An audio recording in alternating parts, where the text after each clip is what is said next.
যিনি মানবতাকে মুক্তি দিতেই পৃথিবীতে আগমন করেছেন, যিনি মানবতাকে ধ্বংসের অতল তল থেকে তুলে তাদেরকে উন্নতির চরম শিখরে পৌঁছে দিয়ে দুনিয়া থেকে গেছেন, যিনি মাত্র 10 বছর মাদানী জীবনে তার মিশনকে সর্বোচ্চ সফল এবং সাকসেসের সর্বোচ্চ চূড়ায় পৌঁছে দিয়ে দুনিয়া থেকে গত হয়েছেন। দুরুদ এবং সালাম শান্তির বারিধারা বর্ষিত হোক সেই মহানবী হযরত মুহাম্মদ মুস্তাফা সাল্লাল্লাহু আলাইহি ওয়াসাল্লামের প্রতি। কৃতজ্ঞতা জ্ঞাপন করছি ড্যাফোডিল বিশ্ববিদ্যালয় কর্তৃপক্ষের প্রতি, ড্যাফোডিল ইউনিভার্সিটি, ড্যাফোডিল ইসলামিক সেন্টারের প্রতি এবং বিশেষভাবে ড্যাফোডিল ইউনিভার্সিটির যে সকল শিক্ষক শিক্ষার্থীদের অক্লান্ত পরিশ্রমে আজকের এই প্রোগ্রাম এই পর্যায়ে এসে পৌঁছেছে। অন্তরের অন্তঃস্থল থেকে গভীরভাবে কৃতজ্ঞতা নিবেদন করছি সেই সকল ব্যক্তিবর্গের প্রতি। আল্লাহ তাআলা তাদের সবাইকে উত্তম বিনিময় দান করুন। ওয়া জাযাহুমুল্লাহু খায়রা। সম্মানিত উপস্থিতি, আপনারা এতক্ষণ গুরুত্বপূর্ণ এবং মূল্যবান বক্তব্য শুনছিলেন। আমার কাছে আপনাদের অনেকগুলো প্রশ্ন আছে, আমরা সেগুলোর উত্তর দেওয়ার চেষ্টা করব। তার আগে আমাদের প্রিয় নবী সাল্লাল্লাহু আলাইহি সাল্লামের জীবনের একটি বিশেষ দিক, তার জীবনের একটা বিশেষ সৌন্দর্য, সেটি আমরা আপনাদের সামনে তুলে ধরার চেষ্টা করব। আমি যে বিষয় নিয়ে কথা বলতে চাই সেটা হলো আল্লাহর রাসূল সাল্লাল্লাহু আলাইহি সাল্লামের লাইফস্টাইল কেমন ছিল, নবী করিম সাল্লাল্লাহু আলাইহি সাল্লামের জীবন যাপন পদ্ধতি কেমন ছিল। আমরা সে সম্পর্কে খুব সংক্ষেপে আলোচনা করার চেষ্টা করব ইনশাআল্লাহ তাআলা। আল্লাহ সুবহানাহু ওয়া তাআলা কোরআনে হাকিমে বলেছেন, লাকাদ কানা লাকুম ফি রাসূলিল্লাহি উসওয়াতুন হাসানাহ লিমান কানা ইয়ারজুল্লাহা ওয়াল ইয়াওমাল আখিরা ওয়া যাকারাল্লাহা কাসীরা। যারা আল্লাহর প্রতি ঈমান এনেছে, আখিরাতের প্রতি বিশ্বাস স্থাপন করেছে, যারা আল্লাহকে স্মরণ করেন অনেক বেশি, সে মানুষদের জন্য আল্লাহর রাসূলের জীবনীতে রয়েছে সবচেয়ে উত্তম আদর্শ, অনুপম দৃষ্টান্ত। আল্লাহ নবী সাল্লাল্লাহু আলাইহি সাল্লামের যে লাইফস্টাইল ছিল, তার যে জীবনযাপনের পদ্ধতি ছিল, গোটা বিশ্বের সমস্ত মানুষের জন্য এর চাইতে উত্তম, এর চাইতে শ্রেয় এবং শ্রেষ্ঠ আর কোনো জীবনযাপনের পদ্ধতি বা লাইফস্টাইল হতে পারে না। কিভাবে আমরা সেটা এই সংক্ষিপ্ত বক্তব্যে তুলে ধরার ক্ষুদ্র প্রয়াস চালাবো। আল্লাহ তাআলা আমাদেরকে সে তৌফিক দান করুন। সময়ত উপস্থিতি, আজ আমরা যেই সময়টাতে দাঁড়িয়ে প্রিয় নবী সাল্লাল্লাহু আলাইহি সাল্লামের জীবনযাপন নিয়ে কথা বলছি, তার লাইফস্টাইল নিয়ে কথা বলছি, আমরা সব সময় নবী সাল্লাল্লাহু আলাইহি সাল্লামের জীবনের যে কোনো দিক নিয়ে আলোচনা করব। আমাদেরকে নবী আলাইহিস সালামের সময়ের সেই বাস্তবতায় ফিরে গিয়ে তারপর অনুভব করার চেষ্টা করতে হবে। আমরা 2024-এ যেখানে দাঁড়িয়ে আছি, গোটা পৃথিবী আজ যেখানে দাঁড়িয়ে আছে, সেই জায়গায় থেকে যদি নবী করিম সাল্লাল্লাহু আলাইহি সাল্লামের সুন্নাহকে, তার জীবন দর্শনকে, তার জীবন আদর্শকে, তার কোনো জীবনের দিককে যদি আমরা কম্পেয়ার করি, তাহলে সেটা ভুল হবে। কারণ আজকের পৃথিবীতে অনেক কিছু অনেক সহজ হয়েছে, যেটা 1400 বছর আগের পৃথিবীতে ছিল না। আপনাকে ক্ষণিকের জন্য 1400 বরং 1450 বছর আগে ফিরে যেতে হবে, যে সেই বাস্তবতায় নবী করিম সাল্লাল্লাহু আলাইহি সাল্লাম যে কাজগুলো করেছেন সেটা আসলে কতটা সম্ভবপর ছিল, কতটা চ্যালেঞ্জিং ছিল, কতটা একজন মানুষের কল্পনার অতীত ছিল। এই জিনিসটি আমাদের নবী করিম সাল্লাল্লাহু আলাইহি সাল্লামের সিরাতের যে কোনো আলোকপাত করার আগে মাথায় রাখতে হবে যে আমরা আজকে 2024 সনের গল্প বলছি না, আমরা গল্প বলছি আজ থেকে 1500 বছর আগে। যেমন ধরুন জ্ঞানের কথা বলি, আমরা এখন জ্ঞান অর্জনের গুরুত্ব নিয়ে খুব বেশি ওয়াজ, নসিহত, লেকচার, বক্তব্য দেওয়ার প্রয়োজন হয় না। একজন সাধারণ কৃষক, দিনমজুর, একজন খেটে খাওয়া মানুষ, তিনিও তার সন্তানকে তার জীবনের সমস্ত কিছু দিয়ে হলেও শিক্ষিত করবার চেষ্টা করেন, কারণ তিনি জানেন যে শিক্ষা ছাড়া আজকের পৃথিবীতে কোনো গত্যান্তর নেই। কিন্তু পৃথিবী যখন 1450 বছর আগের বাস্তবতায় ছিল, যখন শিক্ষা ছিল সমাজের সবচেয়ে গুরুত্বহীন একটি বিষয়, যখন শিক্ষার কোনো মূল্য সেই সমাজে ছিল না, এই রকম সমাজের বুকে দাঁড়িয়ে সর্বপ্রথম নির্দেশ ইকরা, এটা আল্লাহর পক্ষ থেকে যে এসেছে, নবী সাল্লাল্লাহু আলাইহি সাল্লামের পবিত্র মুখ থেকে নিঃসৃত হয়েছে, উচ্চারিত হয়েছে, এটাকে, এর যথার্থতাকে, এর যথাযথ মূল্যায়ন যদি আমাদেরকে করতে হয়, তাহলে সেই বাস্তবতায় ফিরে গিয়ে তারপর ইকরা বিসমি রাব্বিকাল্লাযী খালাক আমাদেরকে পাঠ করতে হবে। সময়ত উপস্থিতি, প্রিয় নবী সাল্লাল্লাহু আলাইহি সাল্লামের লাইফস্টাইল বা তার জীবনযাপনের পদ্ধতি নিয়ে আমরা হয়তো খুব বেশি কথা বলতে পারবো না অল্প সময়ে। নবী করিম সাল্লাল্লাহু আলাইহি সাল্লাম সম্পর্কে আমরা অনেকে জেনে থাকবো যে তিনি খুব সাদাসিধে জীবনযাপন করতেন, অনাড়ম্বর জীবনযাপন করাকে তিনি খুব বেশি পছন্দ করতেন। তার জীবনে ব্যক্তিত্বের কোনো ত্রুটি দুর্বলতা কিছুই ছিল না। আবার অহমিকা, প্রদর্শনেচ্ছা, প্রদর্শনের প্রতি আগ্রহ এবং শো অফ করার মতো কোনো বিষয়ে কোনো ছিটে ফোটা নবী আলাইহিস সালামের জীবনে মোটেও ছিল না।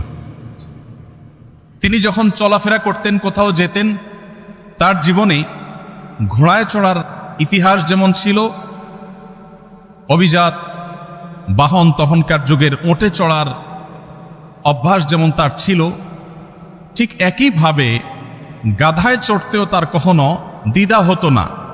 তিনি গাধায়ও চড়েছেন।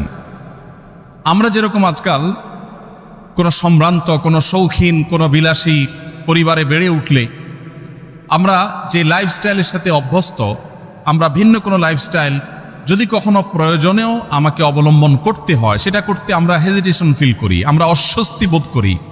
আমাদের নবী করিম সাল্লাল্লাহু আলাইহি সাল্লাম এমন ছিলেন যে তিনি ওটে যেমন চড়তে স্বাচ্ছন্দ্য বোধ করতেন, ঘোড়ায় চড়তে যেরকম তার স্বাচ্ছন্দ্য হতো, গাধায়, যেটা গরিব মানুষদের বাহন, সেটাতে চড়তেও তার কখনো অস্বাচ্ছন্দ্য বোধ হতো না। প্রিয় নবী সাল্লাল্লাহু আলাইহি সাল্লামের সাদাসিধে জীবনযাপনের যে চিত্র, এটা তার খাদ্য থেকে নিয়ে তার শোয়া, তার উঠা বসা, তার কথাবার্তা, তার জীবনের প্রত্যেকটা স্তরে স্তরে আমরা দেখতে পাবো। একটি ঘটনা আপনারা অনেকে হয়তো শুনে থাকবেন। মদিনা একবার বাহির থেকে একজন আগন্তুক এলেন। প্রিয় নবী সাল্লাল্লাহু আলাইহি সাল্লাম সাহাবীদের মধ্যে বেষ্টিত হয়েছিলেন, তাদের সাথে বসেছিলেন অনেকটা আসরের মতো গোলাকার হয়ে। বাহির থেকে আসা লোকটি জিজ্ঞাসা করলেন, তিনি প্রথমে বের করার চেষ্টা করলেন যে যার কাছে আমি এসেছি, যিনি আল্লাহর নবী এবং রাসূল হিসাবে আবির্ভূত হয়েছেন, তার নাম মুহাম্মদ, লোকটি কে?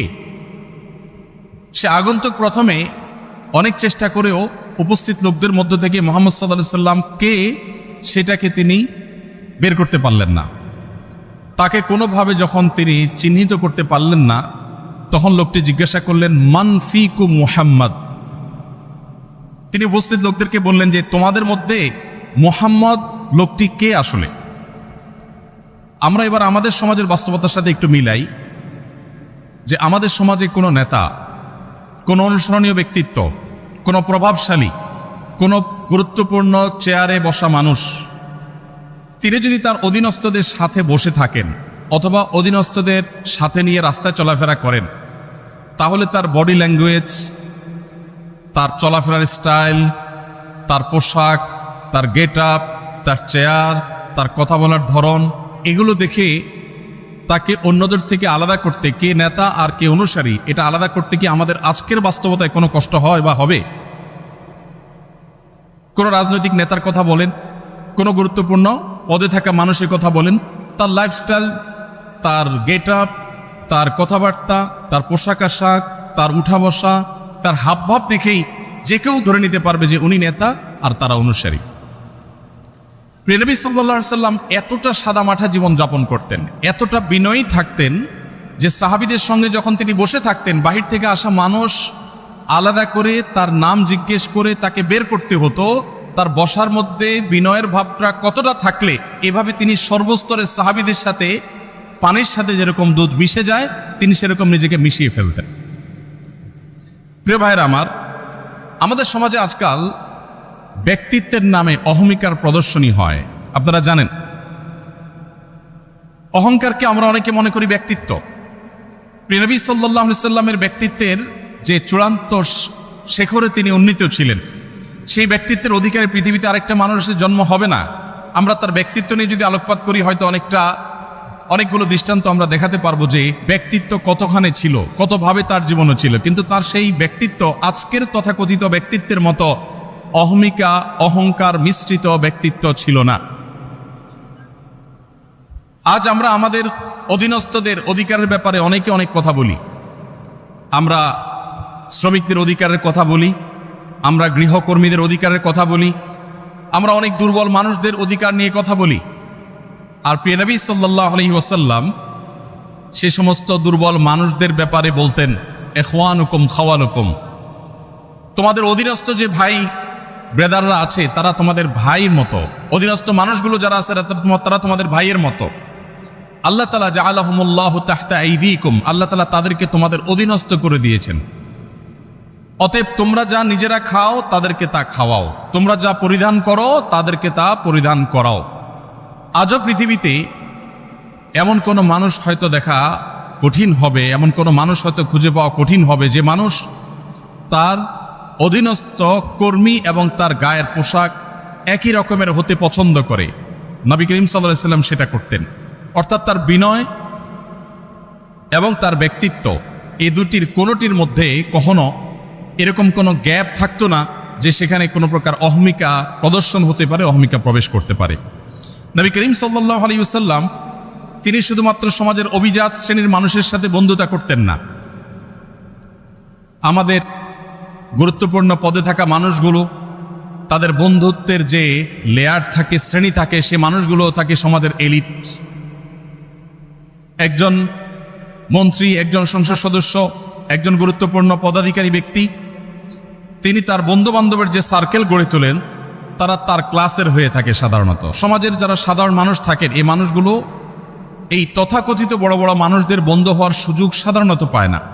মুহাম্মদ সাল্লাল্লাহু আলাইহি ওয়াসাল্লাম সে মানুষ ছিলেন যে তার বন্ধুত্বের তালিকার মধ্যে যাদের নাম খুব জোরে সোরে চলে আসে তাদের মধ্যে একজন ছিলেন আবু যর গিফারী রাদিয়াল্লাহু তাআলা আনহু, যিনি নবী সাল্লাল্লাহু আলাইহি ওয়াসাল্লামকে তার খলিল, তার ঘনিষ্ঠ বন্ধু, পরম বন্ধু হিসাবে যিনি পরিচয় দিতেন। আপনারা জানেন বেলাল হাবশী রাদিয়াল্লাহু তাআলা আনহু, যিনি বাহির থেকে এসেছেন। আরবের মানুষদের মধ্যে যে বাহিরের মানুষদের প্রতি এক ধরনের মানসিকতা তাদের আছে, যে মানসিকতাটা সমালোচনাযোগ্য, বেশিরভাগ আরবের মানুষের মধ্যে সেই মানসিকতা আছে। আপনারা জানেন তারা বাহিরের মানুষদেরকে অনেকটা মানুষ মনেও করে না। এই রেসিজম তাদের মধ্যে খুব ভয়াবহ আকারে তখন ছিল। সেজন্য নবী করিম সাল্লাল্লাহু আলাইহি ওয়াসাল্লাম সেই ভেদাভেদ তুলে দিয়েছেন এবং তিনি বেলাল হাবশী রাদিয়াল্লাহু তাআলা আনহু, যিনি ইথিওপিয়া থেকে এসেছেন, ইথিওপিয়া থেকে আসা একজন নিগ্রো সাহাবীকে পরম আপন করে নিয়েছেন তা নয়, বন্ধু করে নিয়েছেন তা নয়, তার মুয়াজ্জিন হিসাবে নিয়োগ দিয়েছেন। নবী সাল্লাল্লাহু আলাইহি ওয়াসাল্লামের পরে মসজিদে যার পদ সবচেয়ে গুরুত্বপূর্ণ, সেই ব্যক্তি একজন আজাদকৃত কৃতদাস, বাহির থেকে আসা মানুষ এবং গায়ের রং যার কালো। নবী করিম সাল্লাল্লাহু আলাইহি ওয়াসাল্লামের বন্ধুদের তালিকায় এরকম আরো অনেকে ছিলেন যার দৃষ্টান্ত দিতে গেলে হয়তো অনেকের নাম আমরা আনতে পারবো। তার যে জীবন যাপনের পদ্ধতি ছিল, তার যে লাইফস্টাইল ছিল, সেখানে আমরা দেখতে পাই তিনি মুচকি হাসতেন, অট্টহাসি সাধারণত দিতেন না, ব্যক্তিত্বের পরিপন্থী হাসি তিনি কখনো দিতেন না। তবে আবার ভাবগাম্ভীর্যটা এত বেশি ছিল না, যার কারণে তিনি স্বাভাবিক যে হাসি, স্বাভাবিক যে হাস্যরস, স্বাভাবিক যে বিনোদন, এগুলো কোনোটির কোনো ঘাটতি তার মধ্যে ছিল না, বরং তিনি মুচকি হাসি দিতেন এবং সাহাবীদের কেউ কোনো হাসির কথা বললে তিনি হাসতেন। আবার তিনিও এমন কথা বলতেন যেটাতে সাহাবীরা অনেক সময় হেসে ওঠেন, কিন্তু সেই হাসিটা কখনো অট্টহাসি ছিল না, দৃষ্টিকটু হাসির পর্যায়ে ছিল না।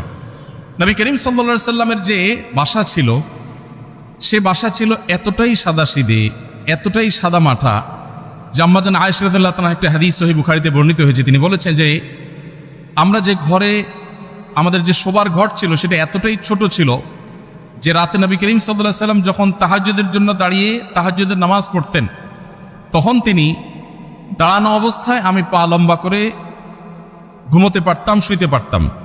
যখন নবীজি সাল্লাল্লাহু আলাইহি ওয়াসাল্লাম সেজদায় যেতেন বা বৈঠক করতেন, তখন জায়গাটা এত সংকীর্ণ হতো যে আমার হাঁটুকে আমি গুটিয়ে নিয়ে তারপর নবী সাল্লাল্লাহু আলাইহি ওয়াসাল্লামকে সেজদার জায়গা করে দিতে হতো। প্রত্যেক রাকাতে এইভাবে আমার নবী সাল্লাল্লাহু আলাইহি ওয়াসাল্লামকে জায়গা করে দিতে হতো। এত ছোট জায়গা ছিল আমাদের থাকার ঘর। অথচ নবী সাল্লাল্লাহু আলাইহি ওয়াসাল্লাম তখন মদিনার রাষ্ট্রপ্রধান ছিলেন, তখন মদিনা রাষ্ট্র তার কর্তলগত। আমরা অনেকে কাব বিন আশরাফের বাড়িতে গিয়েছি, আমি গিয়েছি, যে কাব বিন আশরাফ নবী সাল্লাল্লাহু আলাইহি ওয়াসাল্লামের প্রতি শত্রুতা লালন করত, বিদ্বেষ পোষণ করত এবং তার শাস্তি তাকে পেতে হয়েছে। তার সেই ঘরের ধ্বংসাবশেষ এখনো আছে মদিনায়। তার যে বাসা, সেটার যে চৌহদ্দি বিশাল বড় ছিল, যদিও বেশিরভাগ অংশই ধ্বংসপ্রাপ্ত হয়ে গেছে, কিন্তু তার সীমানাটা বোঝা যায়, কক্ষগুলো বোঝা যায়। যেখানে নবী সাল্লাল্লাহু আলাইহি ওয়াসাল্লামের সমালোচক এবং তার প্রতি শত্রুতা বিদ্বেষ পোষণকারীদের ঘরের আয়তন ছিল বিশাল বড়, সেখানে মদিনা রাষ্ট্রের প্রধান থাকা অবস্থায় নবী করিম সাল্লাল্লাহু আলাইহি ওয়াসাল্লামের বাসার অবস্থা ছিল এই। নবী করিম সাল্লাল্লাহু আলাইহি ওয়াসাল্লামের বাসার মধ্যে মাঝে একটা, তিনি যে ঘরে থাকতেন সেখানে মাঝে একটা রশি জাতীয় কিছু ছিল, সেখানে কাপড় ঝুলিয়ে দিতেন। বাহির থেকে আসা কারোর সাথে পর্দার আড়ালে থেকে তিনি কথাবার্তা সারতেন এবং মিটিং সিটিং করতেন। নবী করিম সাল্লাল্লাহু আলাইহি ওয়াসাল্লাম তার জীবনযাপনের পদ্ধতির মধ্যে আমরা দেখতে পাই যে তিনি নিজের হাতে কাজ করা পছন্দ করতেন। হস্তশিল্প এবং নিজের হাতে উপার্জন করাটাকে তিনি সবচেয়ে বেশি প্রায়োরিটি দিতেন এবং নিজের ছোটোখাটো ক্ষুদ্র কাজগুলো নিজে করা পছন্দ করতেন, ভালোবাসতেন এবং পরিবারকে তাদের কাজে সহযোগিতা করতে তিনি পছন্দ করতেন। দাম্পত্য জীবনে যে স্বামী স্ত্রীর মধ্যে টুকটাক বোঝাপড়ার গরমিল হয়, নবী সাল্লাল্লাহু আলাইহি ওয়াসাল্লামের জীবনেও এমনটি কম বেশি ঘটেছে। ছোট ছোট ইস্যু হলেও তার জীবনেও ঘটেছে। একবার একজন স্ত্রী উম্মুল মুমিনিন তার বাসায় আরেকজন স্ত্রীর বাসা থেকে একটা বাটি দিয়ে নবী সাল্লাল্লাহু আলাইহি ওয়াসাল্লামের জন্য খাবার এলো। কাজের মেয়ে যখন খাবারটি নিয়ে আসলো, যে স্ত্রীর ঘরে তিনি ছিলেন, সতীন সুলভ যে ঈর্ষা থাকে সেই জায়গা থেকে তিনি বিষয়টিকে ভালোভাবে নিলেন না, বরং সে মেয়ের হাত থেকে বাটিটা নিয়ে ছুঁড়ে ফেলে দিলেন। বাটি ভেঙে দুই টুকরা হয়ে গেল এবং খাবারগুলো সব নষ্ট হয়ে গেল। যিনি ছুঁড়ে ফেলে দিয়েছেন তার যুক্তি ছিল, আজ প্রিয় নবী সাল্লাল্লাহু আলাইহি ওয়াসাল্লাম আমার ঘরে থাকবেন, আজকে আমার পালা। যিনি তরকারি পাঠিয়েছেন, খাবার পাঠিয়েছেন, তার ব্যাপারে তার ধারণা ছিল যে তোমার ঘরে যখন যাবে সেদিন তুমি খাওয়াবে, আজকে আমার পালার মধ্যে তুমি কেন খাবার পাঠাতে গেল? আজকে তো আমি মন ভরে নবী সাল্লাল্লাহু আলাইহি ওয়াসাল্লামকে খাবার খাওয়াবো, আপ্যায়ন করবো, আর আজকে তো আমার দিন। তো এই জায়গা থেকে তিনি ছুঁড়ে ফেলে দিলেন। নবী করিম সাল্লাল্লাহু আলাইহি ওয়াসাল্লাম নিজে হাতে গিয়ে সেই ভেঙে যাওয়া বাটি কুড়িয়ে নিয়ে আসলেন। এরপর হুবহু একই রকমের আরেকটা বাটি বাসায় ছিল, দেখতে অবিকল একরকম। সেই বাটিটা কাজের মেয়ের হাতে দিয়ে নবী সাল্লাল্লাহু আলাইহি ওয়াসাল্লাম বললেন, তুমি এটা নিয়ে ফেরত যাও, এবং ইশারা দিলেন যাতে ওখানে গিয়ে কোনো কথা না বলা হয়, এখানকার কোনো তথ্য, কোনো ইনফরমেশন, এখানকার যে ভাঙচুরের ঘটনা, এগুলো যেন সেখানে বলা না হয়। তিনি চলে গেলেন এবং তিনি যাওয়ার পর এবারের দৃশ্যটা আমি যদি আমাদের নিজেদের বেলায় আমি প্রশ্ন রাখি যে আমাদের জীবনে যদি এমন হতো যে আমাদের স্ত্রী, আমাদের সহধর্মিনী এরকম একটি কাজ করেছেন যে আরেক জায়গা থেকে বাটি ভর্তি তরকারি এসেছে, খাবার এসেছে, এটা ছুঁড়ে ফেলে দিয়েছেন এবং এটা ভেঙে টুকরা টুকরা হয়ে গেছে। ওই মেয়ের সামনে কিছু বললাম না, একটা ভালো বাটি দিয়ে তাকে ফেরত পাঠিয়ে দিলাম। যার কাছ থেকে এসেছে তিনি মনে করলেন যে বাটি দিলাম সেই বাটিতে চলে আসছে, হয়তো খাবার রেখে বাটিটা পরিষ্কার করে দিয়ে দেওয়া হয়েছে, কোনো ঝামেলা হলো না, ভালো কথা। কিন্তু বাসায় প্রবেশ করে ঘরে ঢোকার পর স্ত্রীকে আমরা কমের পক্ষে এইটুকু কথা তো অবশ্যই বলতাম যে কাজটা কি ভালো হলো, এইটুকু কথা তো আমরা অন্তত বলতাম যে তুমি কাজটা কি ভালো করলা, কেন ভেঙে ফেললা, এইটুকু তো বলতাম। নবী করিম সাল্লাল্লাহু আলাইহি ওয়াসাল্লামের এই হাদিস বর্ণনাকারী সাহাবী এরকম কোনো কথা উল্লেখ করতে পারেন না, অর্থাৎ নবী সাল্লাল্লাহু আলাইহি ওয়াসাল্লাম একটি কথাও বললেন না।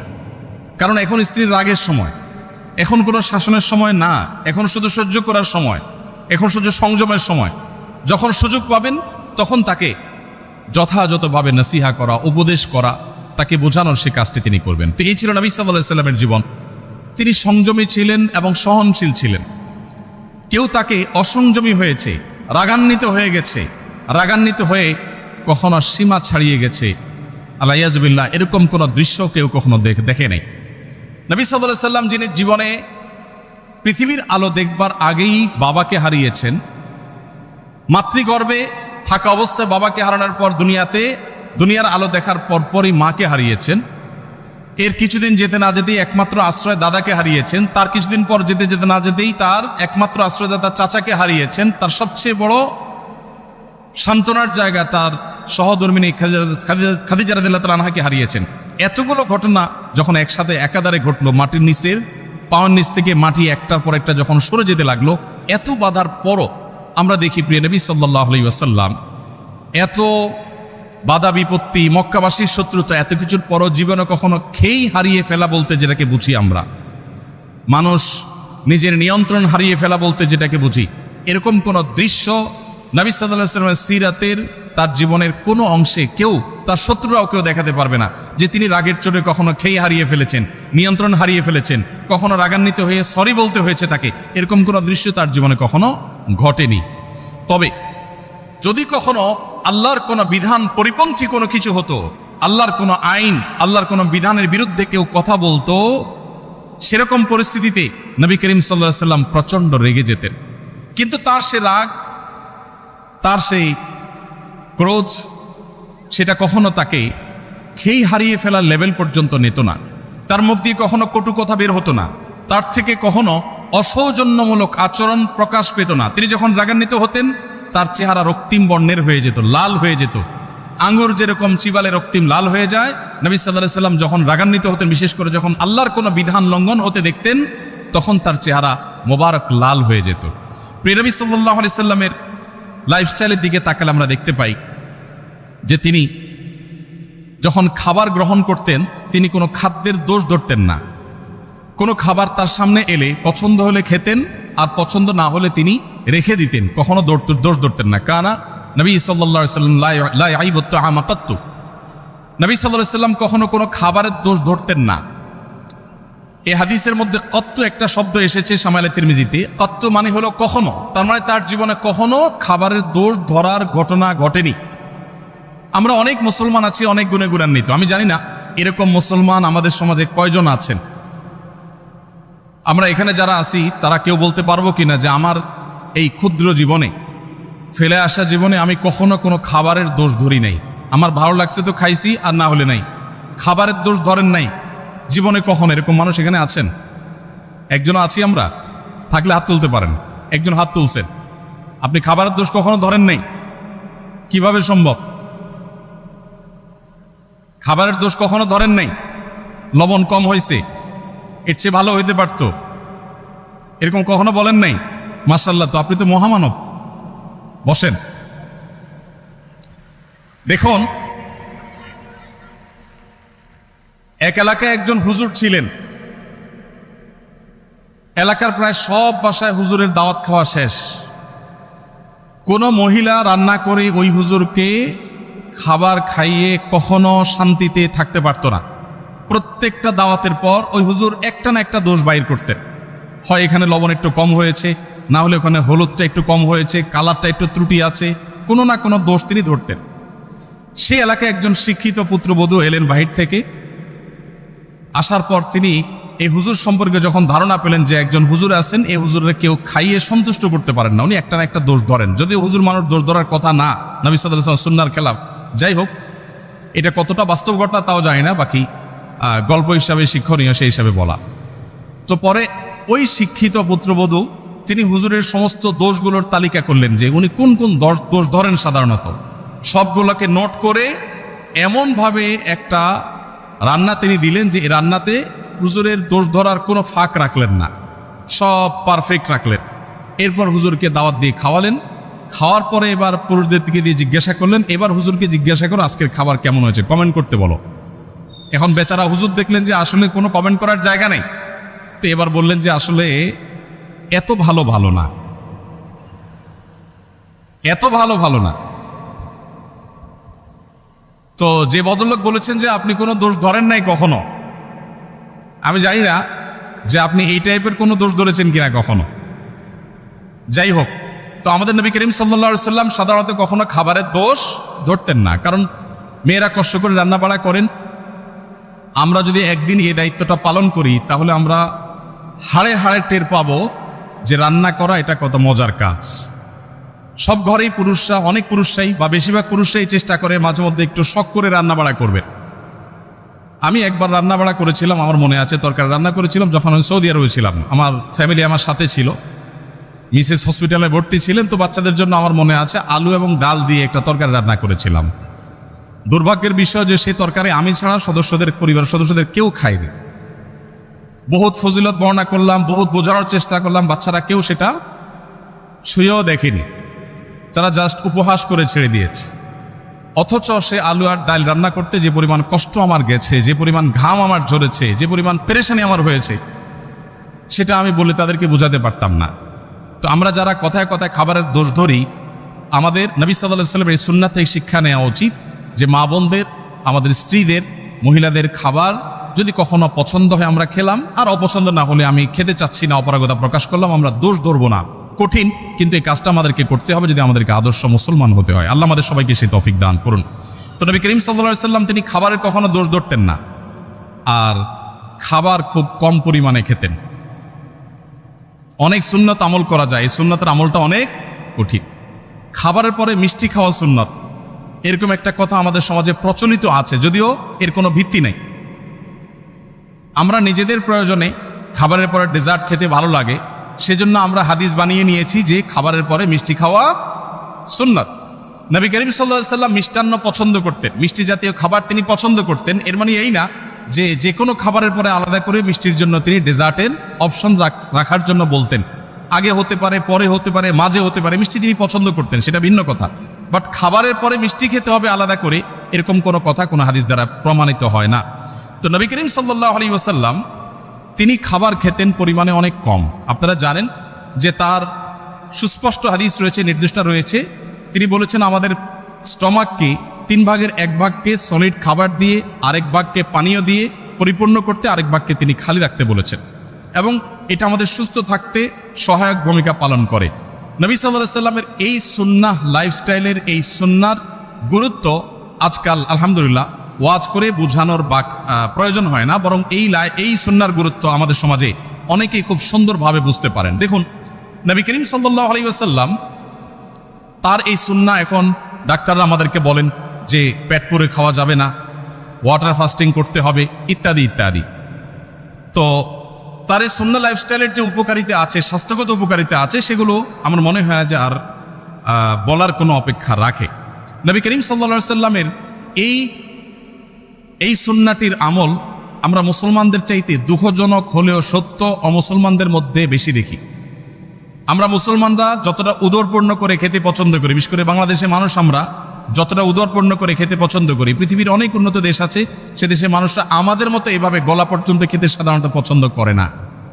নবী করিম সাল্লাল্লাহু আলাইহি সাল্লামের লাইফস্টাইলের মধ্যে আমরা দেখি, তার জীবনযাপনের পদ্ধতি দেখি যে তিনি এশার নামাজের পরপর শুয়ে যেতেন।